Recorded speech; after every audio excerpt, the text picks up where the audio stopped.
how they market their businesses. And so we are actually starting with my other half right here.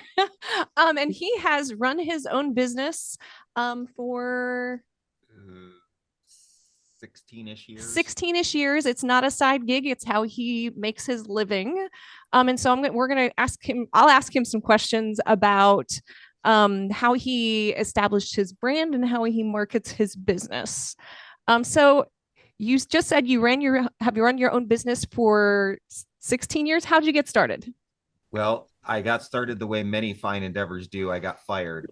And so I decided that, I'd always dreamed of doing the freelance artist thing, actually making a living being creative and running my own business.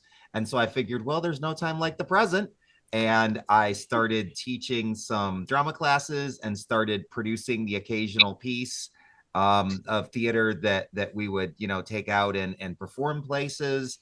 And it kind of snowballed from there to the point where now Drama by George is still just me as the chief cook and bottle washer. I'm the only full-time person, but we have several employees who teach drama clubs and workshops and summer camps and things like that for us. So my business is not primarily training, though I do some of that, but my business is primarily an educational theater business where we go in and do after school drama programming. We do live performances for schools, like, the assembly in the gym where all the kids come down and watch us. And we do summer camps and in school workshops and all kinds of fun stuff like that. So basically, it's educational theater, and we specifically have an SEL, social emotional learning emphasis to everything that we do.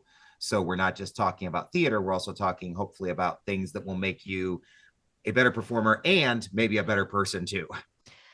And you mentioned that SEL focus. How did you decide what makes you and your company unique and how to differentiate yourself from all the other people like you who are out there?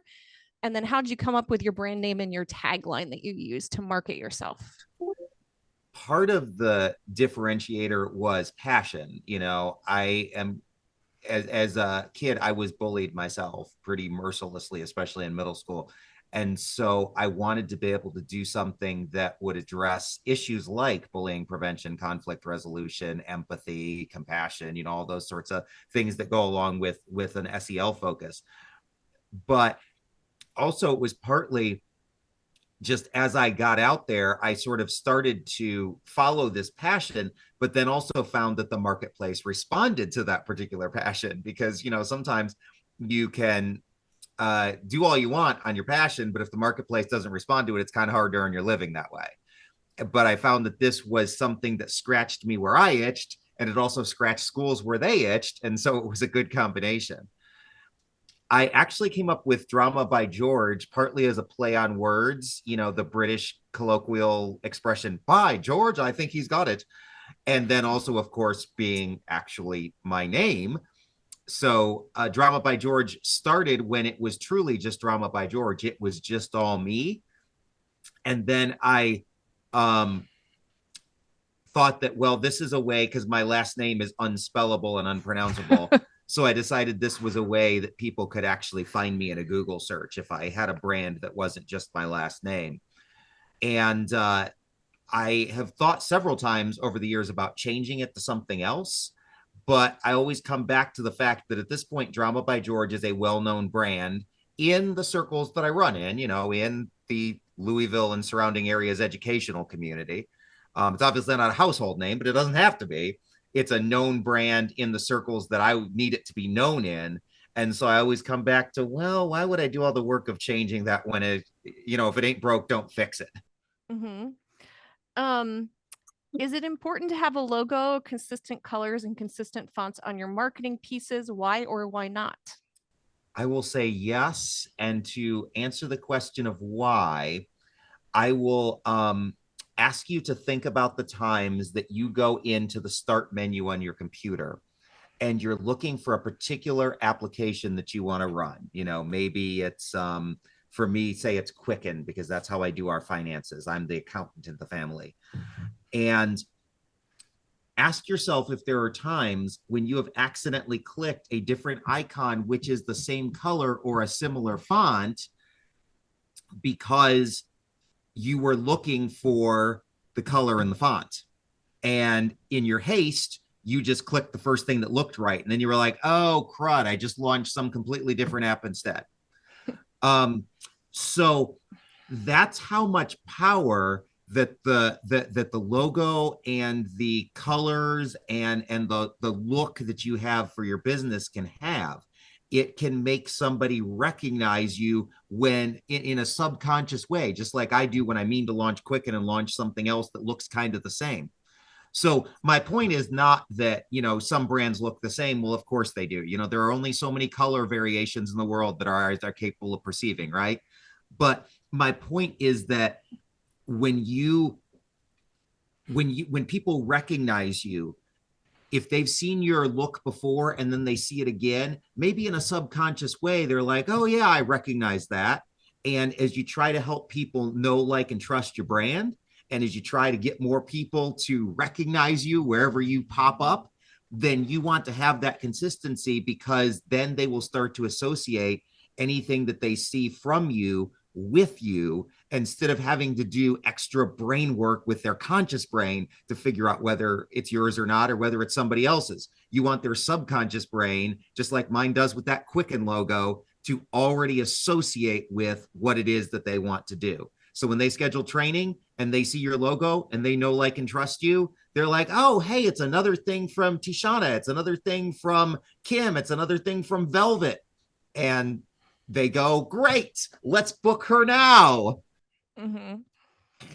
Um, this wasn't on my list, but as you were talking, I thought of this. Does it make it easier or harder to have the logo and colors figured out when you're making your marketing pieces? Um, on rare occasions, it's harder because you have to find a way to squeeze your logo onto a piece at the last minute when you had forgotten to put it on there.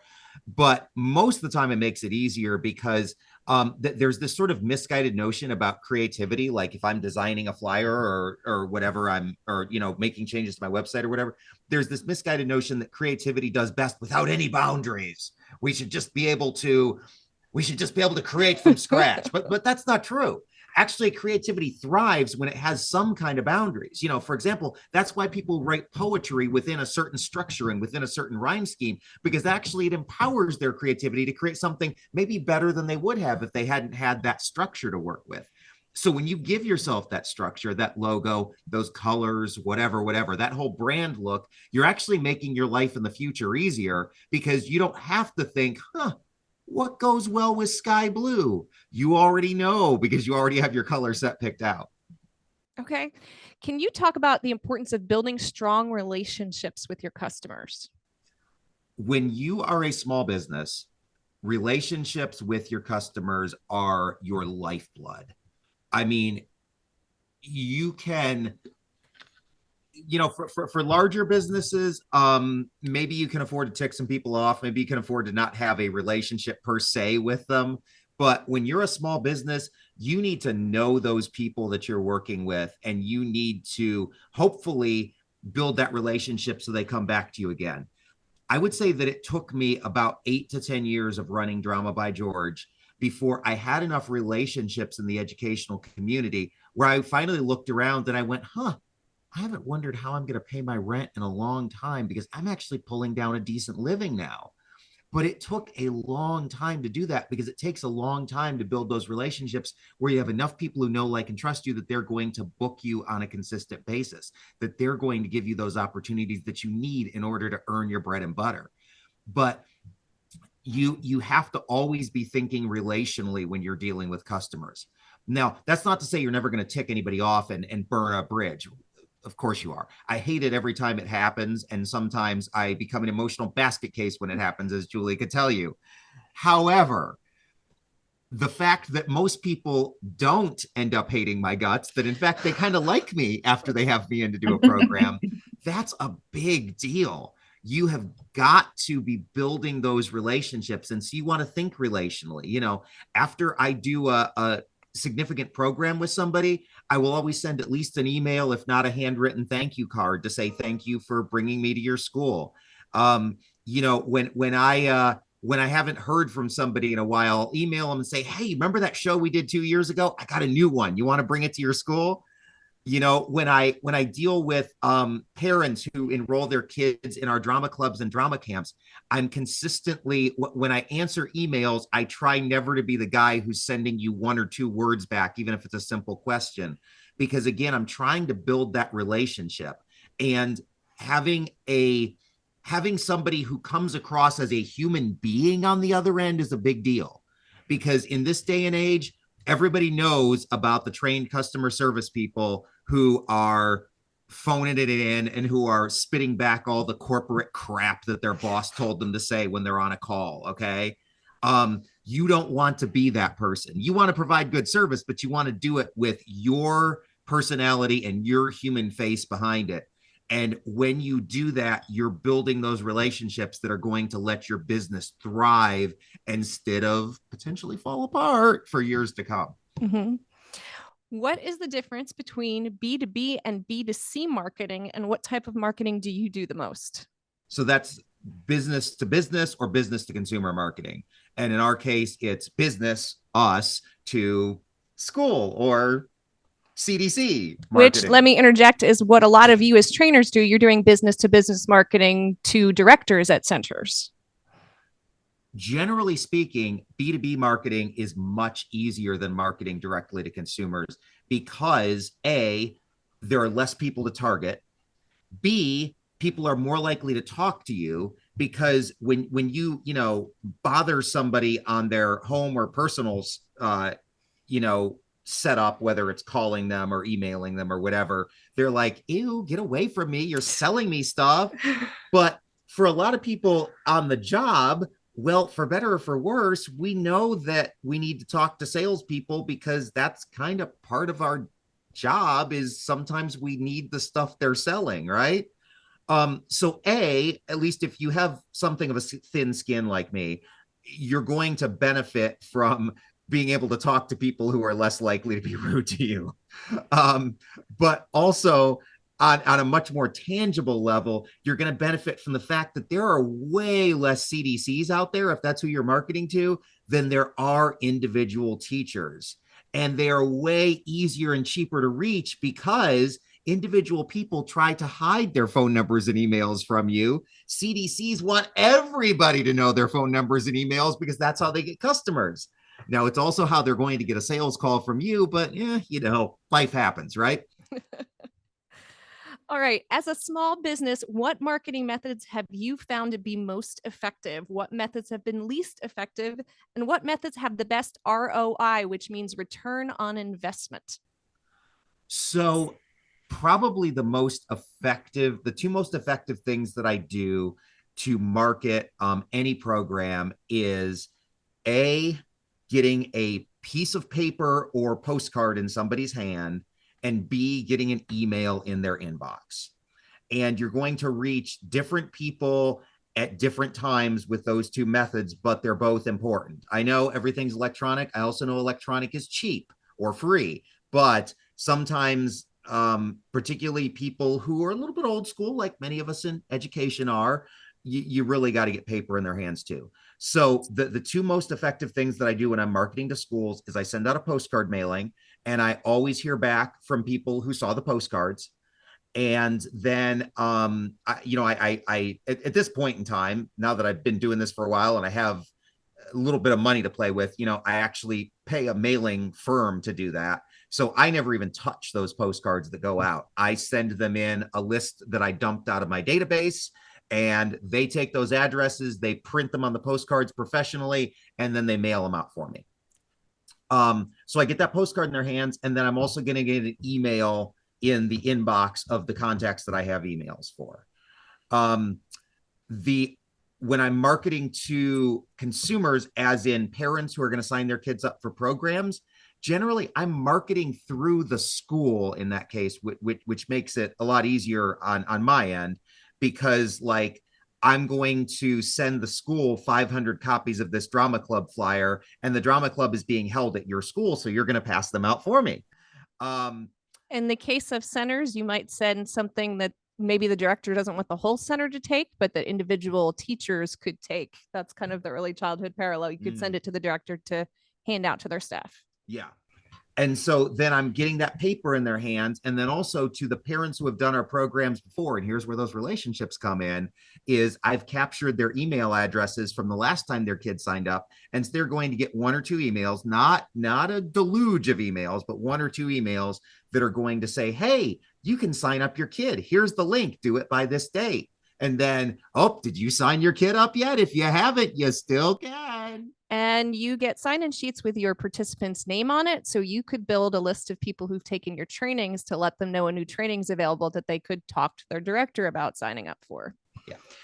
The other one more thing, if I can, Yep.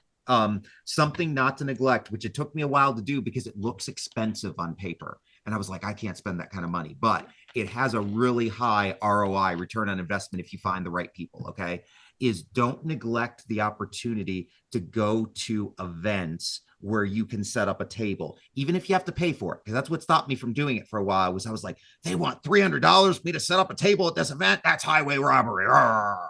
Well, the fact is, if I could have come up with that $400, my business probably would have grown more quickly if I got FaceTime with the right people. And you might, at first go to an event and you're like, those aren't the people who are going to sign up for my programs, and you don't get any results. You're like, I'm never doing that again. But it might take you a couple tries to find the right people. Okay. Like the first time I tried this going to an event, I went to a principals event. Now, principals, generally speaking, don't care about bringing assemblies to their schools. They've got too many other fish to fry. And I need the people who care about bringing assemblies to their schools. But the second time I paid to go to an event, it was with family resource center coordinators. Well, family resource center coordinators do care about bringing assemblies to their schools, and they have their own budget. It's a match made in heaven. So I started going to their events every year, and I always make new contacts who almost inevitably will end up booking me. Do you have any insights about the timing of your marketing for particular programs, and how did you figure out the best times to reach out? That's largely a trial and error thing in terms of finding the right time. For my market, I know that I need to mail a couple weeks into the school year in the fall, and then I need to mail a few weeks after Christmas in the spring in order to reach schools. For reaching parents, it's just like, hey, get it in their hands a few weeks before drama club starts because they aren't going to do it immediately. But if you send it to them, like 3 months in advance, it's going to get lost before they do anything with it. So you have to kind of experiment a little bit to find that sweet spot of where your people kind of cluster in caring about what you have to offer. Like near the end of the training year, or the beginning of the training year, or the new year when everybody's going to accomplish their goals. Yes. Um, so that's sort of that time of where many people are going to be in a cluster of caring about what you have to offer. And then you also have to do it a little bit in advance of your event, but not too far in advance. And that, I think, is largely just trial and error with your constituency. When do your people, like, how long is too long? How long is too short? All right, two more questions here. The first one, they say you have to spend money to make money. How do you decide when to spend your time in DIY things versus spend money to hire an expert to help to grow your business? I think that's a very individual question, and it depends quite a bit on your circumstances. So for me, I was much more eager to spend time when I had more time and less money. Now I have less time and more money, so I'm way more eager to spend money. Like I told you, when I send out postcards to schools, I use a mailing firm now because I'm not going to stick labels and stamps on postcards anymore. But when I was first getting started, I did stick labels and stamps on postcards because time was relatively cheap. So a lot of it kind of depends on where you are in your business. I think it also depends on how much risk tolerance you have. And, some of that also depends on where you are in your business, but some of it's just a matter of who you are. So there are some things that some business owners, I'm sure, would spend money on that I won't, because I am a pretty risk averse sort of guy. But on the other hand, I have learned over the years there are some things I really need to spend money on. Like I told you, going to those events where I can connect with my people who have the money to spend on my programs. That's something I should have done sooner, because that may be, that $400 I'm dropping once a year, but that $400 is going to multiply itself throughout the year, and even more so in years to come. Because that's the other thing. I keep using the phrase know, like, and trust, because that's something that marketing people talk about in terms of brands. Is you want people to know you want people to like you, because otherwise knowing you could be a bad thing, and then you want them to trust you to deliver quality content and be a person of integrity in the way that you deal with them. And in order to get there, you need to have multiple contacts with people. And so, how I said it took me like 8 or 10 years before I was really making a steady living, where I was like, hey, I have a career now, instead of, I think we're going to pay the rent, honey. How's your paycheck looking? So, yes, I have a very patient wife. But in order to get there, you build up those relationships over time, because it takes time for people to develop that know, like, and trust relationship with your brand. All right. Last thing. Is there anything else I should have asked that you want to share with the trainers? I think the thing to remember is that you are playing a long game.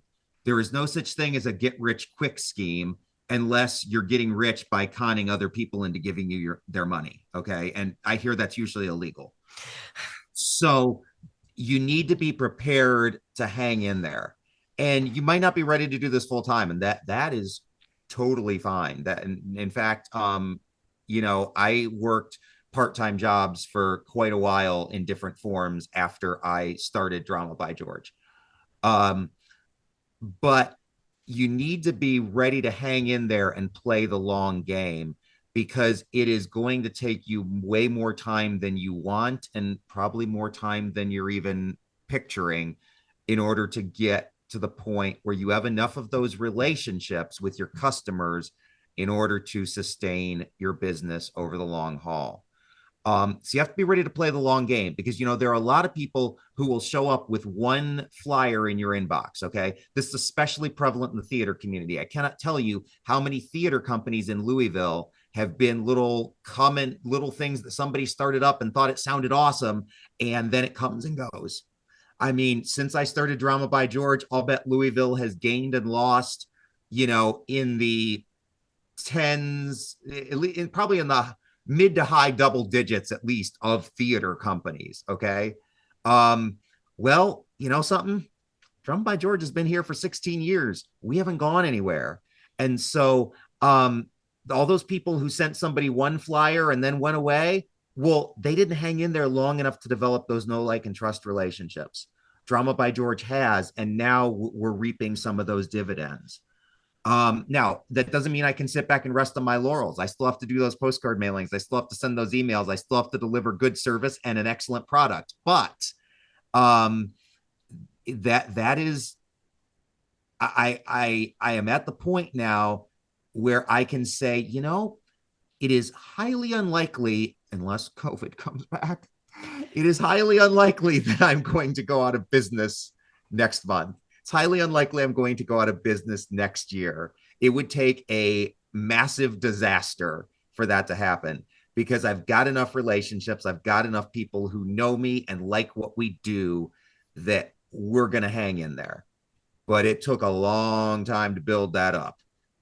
So if you're going out there and being a trainer, especially an independent one, you have to be willing to play the long game. Nobody wants to do that. We all want to go after the next big shiny object. So do I. But you got to be ready to play the long game.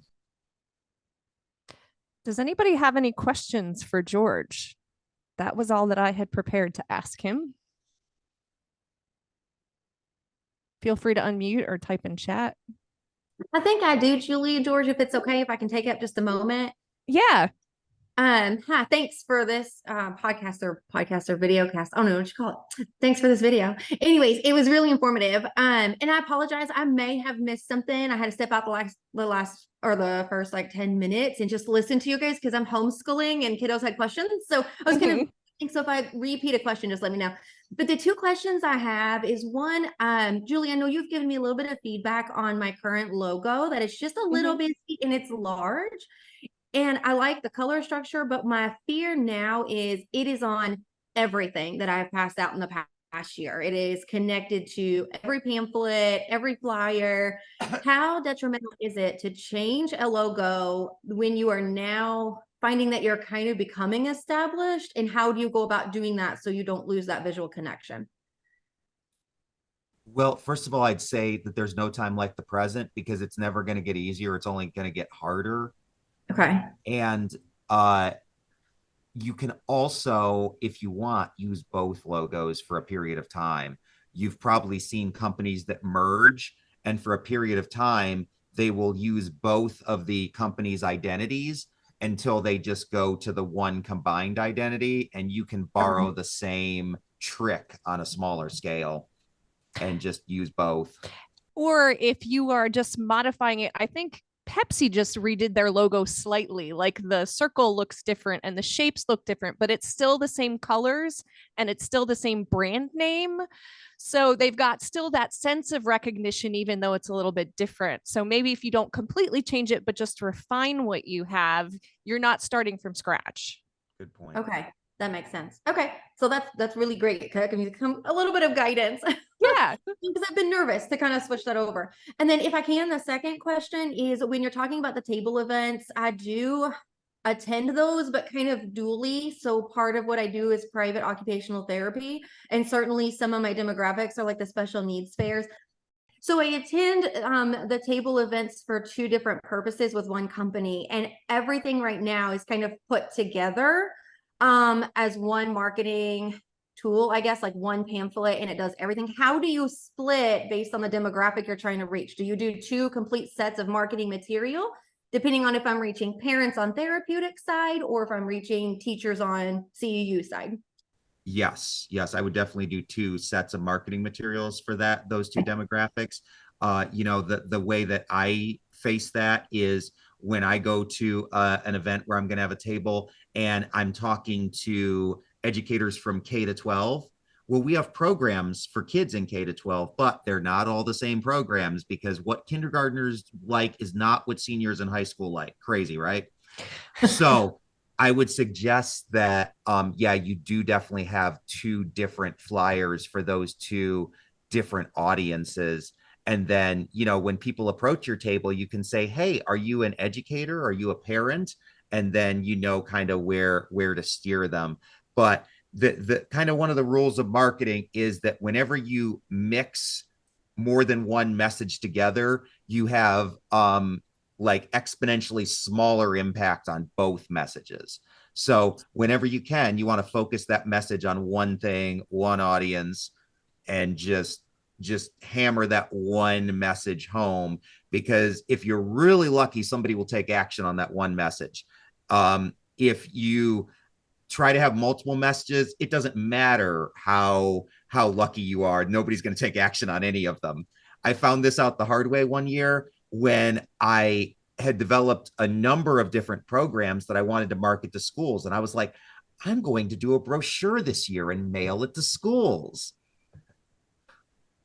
I don't know that I got other than people who already knew me, I don't know that I got a single booking out of that brochure because it was such a diluted message that nobody knew what to do with it. And so it hit the circular file. Okay. That makes sense. I think that's what I'm running into right now is it's all just one thing's drowning out the other. So, and you can still have the other stuff behind the table if that constituency walks up to you. Because I know George will do that sometimes. Someone will walk up and they're of the other constituency he serves, and he'll just pull out the flyer and hand it to them. So it's not that you don't have it with you. You can still have it with you and use it if you need it. Yes. Okay. Thank you guys so much. I appreciate it. Mm-hmm. All right. Well, I know we're halfway through our time, so I'm going to pass it over to April. But if you have other questions for George and you want to type them in the chat, we can get back to you on those. April? Okay, great. Thanks, George. So I have a trainer from my region, the Lakes region, that's going to join us and answer some questions. Her name is Tashana Douglas, and I'm glad she's here today. She is an independent trainer. And so we'll kind of start with giving you a little background like we did George. So Tashana, if you don't mind to tell Tashana and I actually taught together before I became training coach and she became a credentialed trainer. So we've known each other for a long, long time. But how long have you actually been a trainer? I've been a trainer for about 15 years. And unlike George, I still have a day job. So in the past, I've been a preschool teacher, like April mentioned. I worked with First Steps, which is Kentucky Early Intervention System. I did that for like 3 years. And now I work for Christian County Public Schools. So my training business is a side gig, and I enjoy it and working my daytime job as well. Okay. So I know that you're an active trainer in my region, but can you kind of tell everybody like how frequent you train, that kind of thing? I've been a trainer, like I said, for 15 years, and I initially started training with the Audubon area agency, and we would train at Head Start, and we would get scheduled through the Audubon area agency. But the pandemic came in 2020, and the world shut down, but people still need to be trained. So different agencies had their different discrepancies and didn't want to go forth with it. So it was 2020 when I decided to create my own agency, the Three Tides Agency, and we initially began training in early childhood education. And we train probably monthly. Everyone in the community in this city and touching cities, they kind of know me from when I trained for Audubon area. So they contact me and my partner, Velvet Allison, who's on here, to do trainings at their centers. When we first started out with the Three Tides Agency in 2020, we tried to create a calendar like, most agencies do, but that didn't always go over well. So people started reaching out to us to come and train at their center, inside their center. But during the pandemic, most of it was hybrid. Sometimes it was in the center with the CDC guidelines, and majority of it at the time was via Zoom or some other kind of virtual platform. Okay, so you said you kind of started during your COVID period. So what kind of steps did you have to take besides maybe doing the training calendar to get your training started, your training business started? At that time, I was a preschool teacher, and when the pandemic first started, they kind of just shut schools down altogether. They thought it was going to be over shortly, but it lasted a while. So one day I was at the House board, and I just went on to the Kentucky.gov, the Secretary of the State website, and went through the steps that the portal has set up. It gives you step by steps on what to do and how much to pay and all of that, and then ended up with my EIN and different things as far as all of the steps they want you to follow on the portal, on the Kentucky State portal. So I did that, and I was excited because here I am. Now I'm a business woman with an LLC, and we moved forward with that. Okay. So you said that you had to get your LLC, obviously, to get started. So can you kind of tell other people on here, like what the initial costs were to start that, and for you to just kind of get that going and off the ground? You said initial cost? Yes. Altogether, that first day when I sat there, I probably was online for probably about 3 hours. And I think on that day, I spent like $110. It was $75 for a specific part of it. Then you had to pay the state. Of course, the state want their money too, so you had to pay the state as well. So it was only $110 to get started with the LLC. Okay. Okay. And how do you market your business? I market all types of, I use every avenue. I mostly use social media, TikTok, Instagram, Facebook, X, what was, usually we say Twitter, but it's X now. I use Canva to make flyers. I pass those out. Like George said, you have to get paper in their hand or a flyer in their inbox, depending on the ages of the people you're working with. But most of mine is on social media. Okay. So you don't have, do you have a ton of cost? I know you said that you do some flyers and stuff. So as far as marketing cost, a little different from like starting your LLC, do you usually do you have a bunch of marketing costs? And if so, what would you say that is? As far as advertising, I don't really have any costs. I use the free platforms there, social media, and sending out flyers and emails. But when I do marketing, probably once or twice a year, I do things like order pens, ink pens, to leave in people's hands. If I go to your center and I train there, I leave some pens or a business card, or I've even went so far as to get stickers. You know how people stick stickers on their laptops and things now. I have stickers with the logo, and I probably in a year's time spend $100 on marketing items. That's it. Okay. What do you feel works best for marketing your training sessions or training events?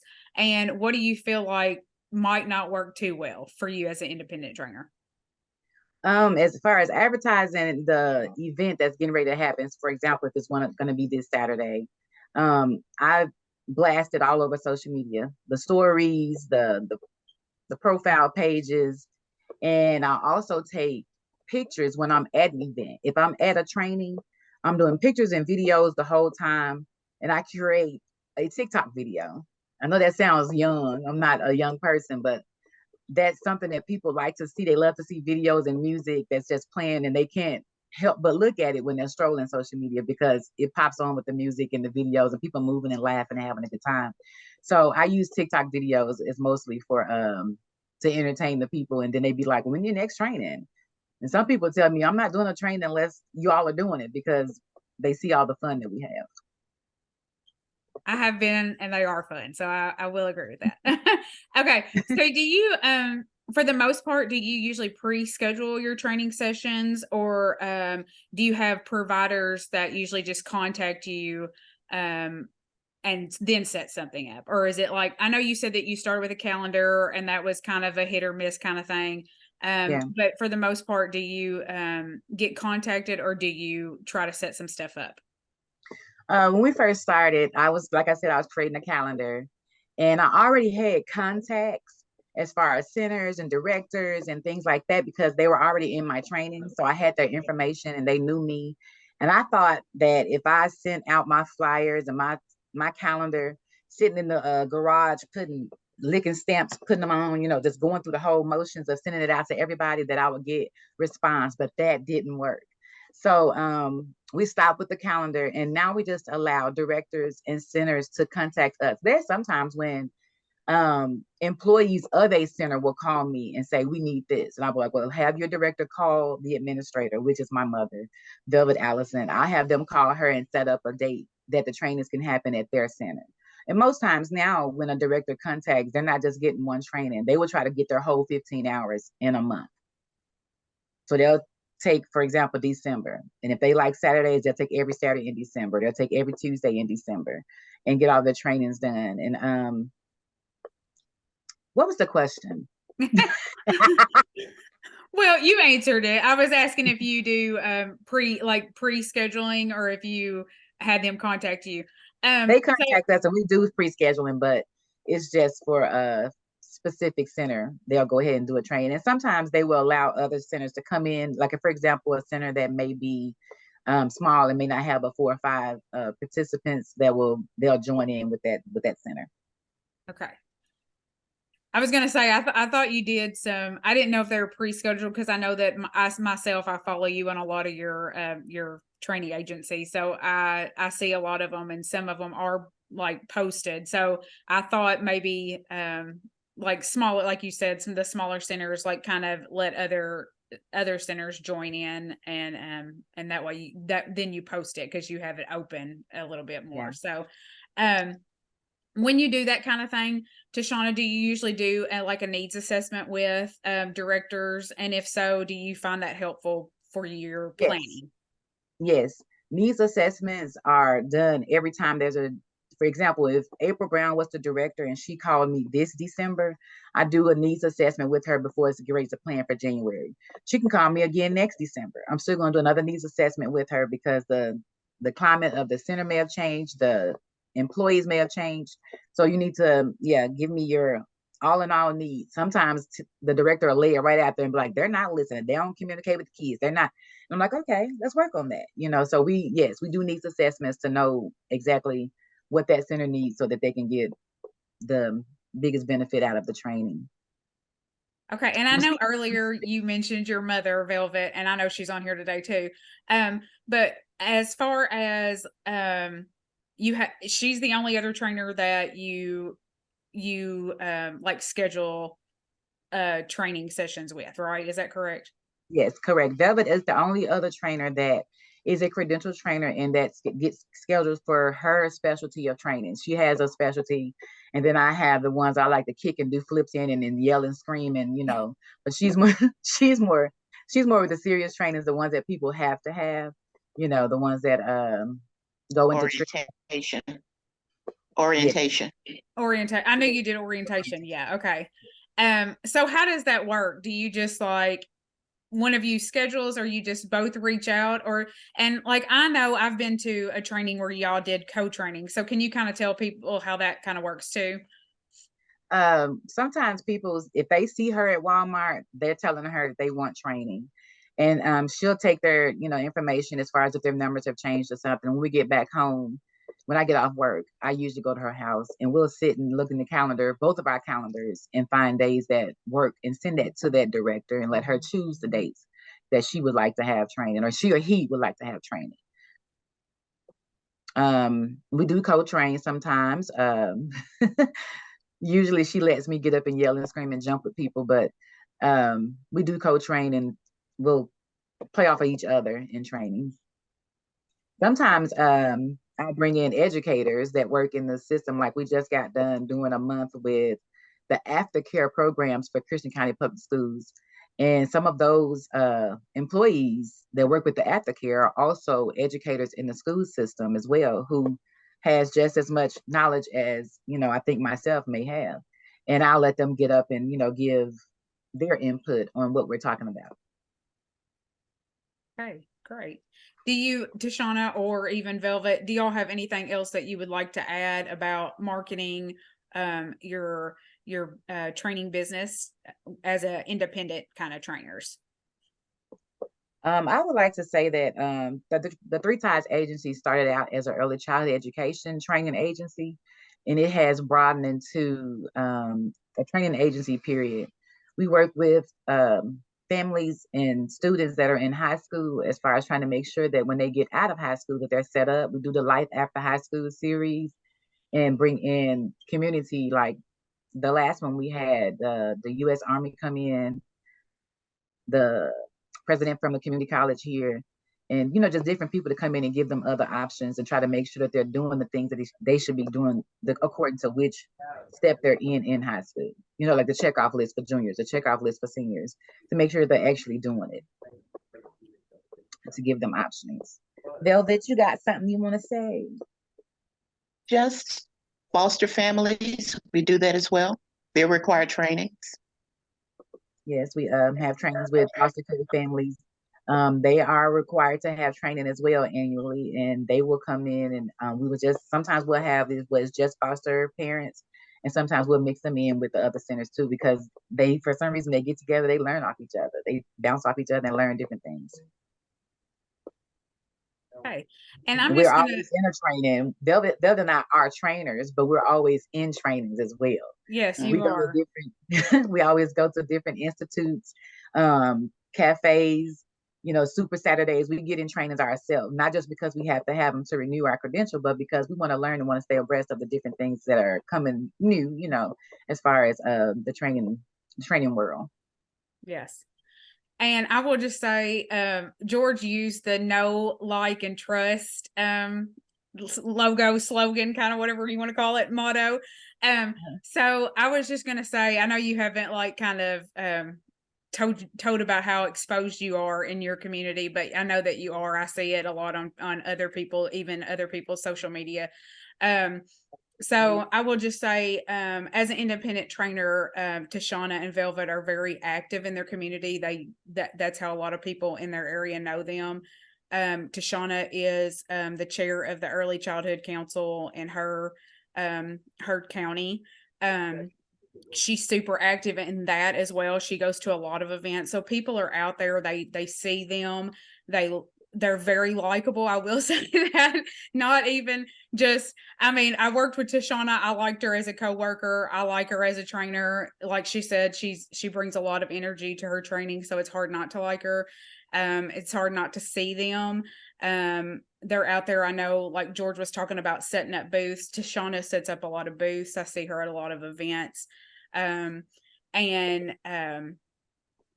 I think that's part of, she didn't mention that as much in her marketing. She said she uses a lot of social media, but whether she thought of that as part of what she does, but I see that as part of what she does. Yes. So, and like she says, she gets into the centers, she gets to know the directors, so that they start to trust her. I do see a lot of centers use her repeatedly again and again because they trust that she's going to provide what they need for that center. So I feel like I know Tashana and I didn't really talk about relationships since Julie was kind of covering that with George. I kind of backed off of that. But what she does is a lot of relationship building too, to get people to come to her again and again, which is a big thing to do to get repeat businesses as marketing yourself as a trainer. Yes. So did anybody have any questions for Tashana that they wanted to ask her? I see one in the chat. It says, how do you set your prices? Let me see. I It says, how do struggle you with set knowing if I should charge by the hour, per center, or per person. Yes, sorry, that was me. Yes, because I run a nonprofit, so I struggle with when starting the training side of it. Like I don't know how the best way to set the prices. Like per person. How do you go about doing it? Or like I noted, we were first with a training agency before the pandemic hit. In the training agency, we kind of try to stay with them, but a little bit above them. And the reason why we were a little bit above them, because we go into your center, we giving you a center, a training at Right. home, basically. So I think they were doing like $15 or $20 an hour, and that was probably 6-7 years ago. So now we, in our area, in this region of the state, we do $30 per person. Okay. So you charge per person. Okay. Yeah. Okay. And for $30 how many hours is Very that helpful. for, Tashana? That's $30 per person for a 3-hour training. Okay, so yeah. Now, that's just in Okay. Hopkinsville. If we were in Jefferson County, it would be different. Yeah, I'm in Louisville, so I'm thinking, but still I feel like, because I run a nonprofit, so generally we work with people who don't have as large of a budget. So $30 per person does sound okay. That's kind of what I was thinking. Yeah. So that's perfect. Thank you. That's very helpful. You're welcome. And like George was talking about, and April brought up, I forgot to mention that, April, about the events. We during the pandemic, they were calling them pop-up shops. That started everybody having different things going on where they were displaying their creativity and their skills, and everyone became a business. During the pandemic, you had to. And I pop up at a lot of pop-up shops with a table, and I will have, candy and pens and things like that. And that also gives people the opportunity to ask questions that they wouldn't ask in front of other people, and give them the opportunity to take it back to their director if they're not the director. And people from other cities call as well. Like a guy from Henderson, he always calls for his center, and we go to him. We go to Madisonville. We go to him. So we call it a training at home, because you're in your own center and you're comfortable, and they serve food, and that makes it great too. Yes. Any more questions? I guess if you've even thought of something, even for George, while we've been kind of talking to, or Tashana, either one. We had a question in the chat from Carla. She said, describe your donations, sponsorships, freebies in your first few years. I kind of was allergic to freebies at first.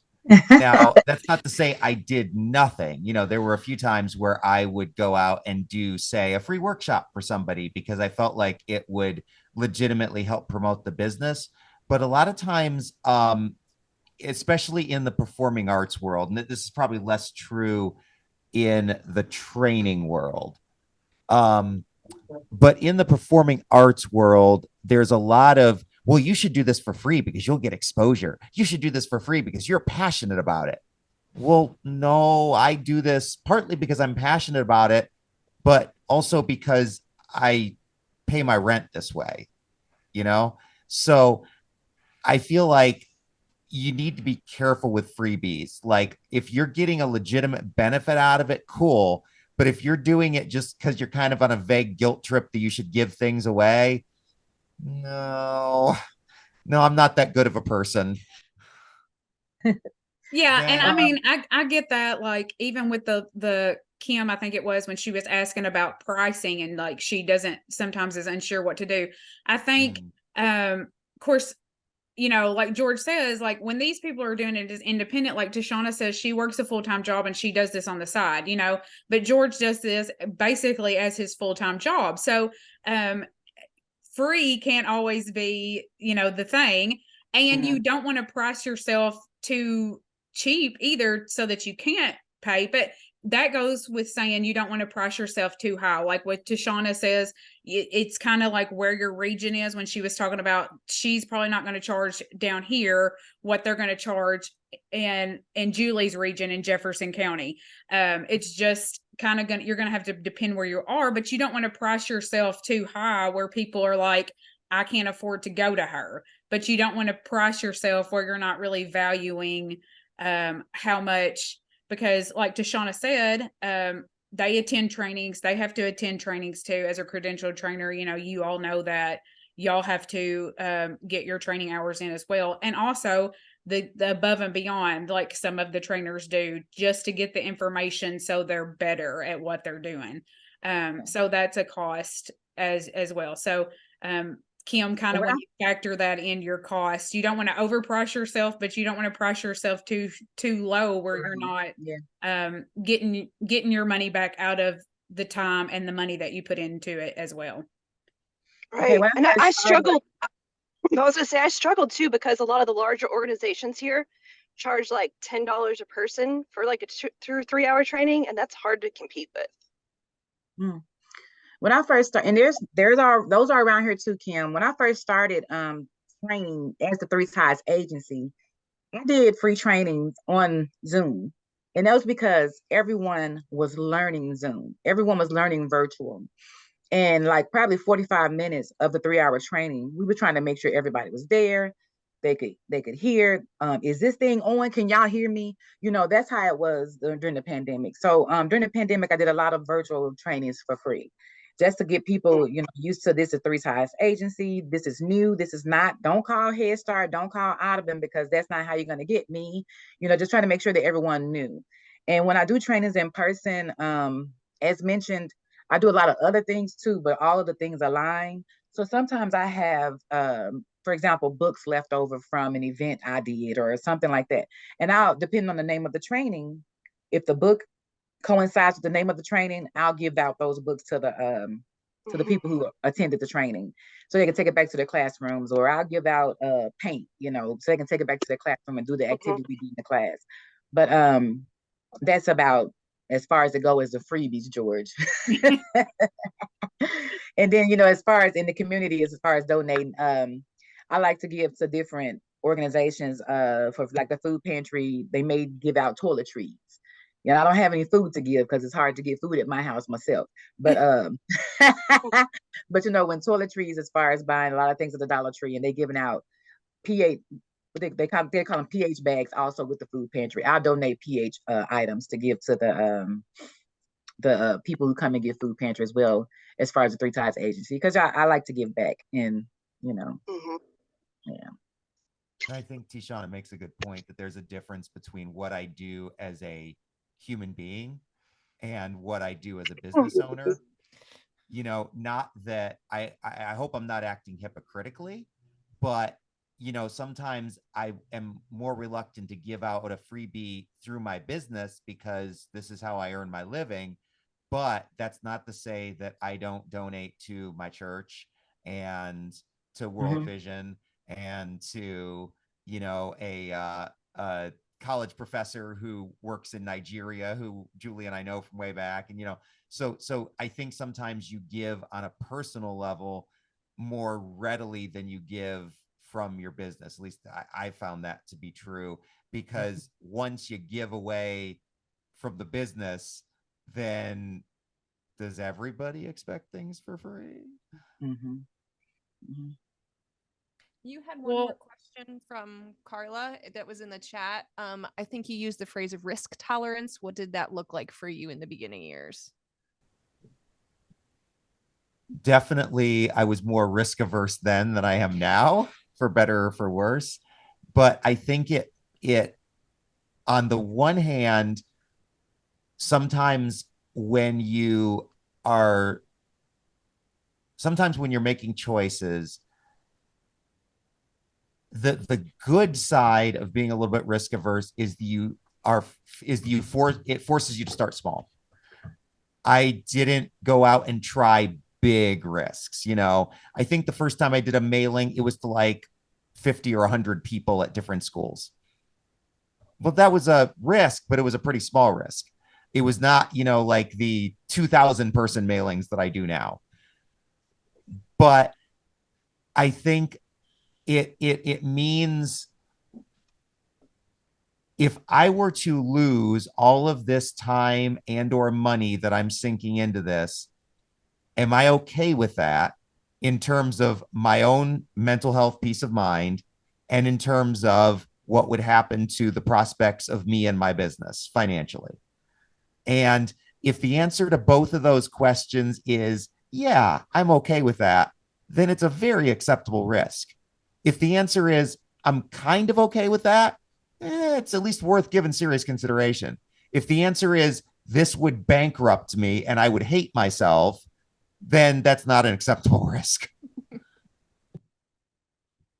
Before Kim gets off, Kim, I see your message. Kim, you said that sometimes people are, she already gone? Oh, there she is. No, she's No, I'm here. Yeah. You said sometimes in Jefferson County that there are agencies that offer trainings for $10 and you can't compete with that. Yes. Yeah. Sometimes there are agencies around here in different avenues that offer trainings for free. I don't worry about it, because once they start coming to the Kim Fraser show and they want the Kim Fraser show, they got to pay for the Kim Fraser show, whatever Kim Fraser show costs.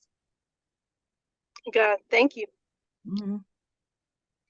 And Thank you. April, may I say that I didn't explain, I've been training for 15 years, and the whole 15 years when I introduced myself at trainings, I would say that my name is Tashana Douglas, and I'm the CEO and president of the Three Ties Corporation. And I would say that because all three of my sons' names start with Ty. They're Tyshawn, Tyreek, and Tyquez, the Three Ties Corporation. And I will always say I'm the president and the CEO. I run things over there. I'm the person over the kitchen. I'm over the yard work. I'm over the finances.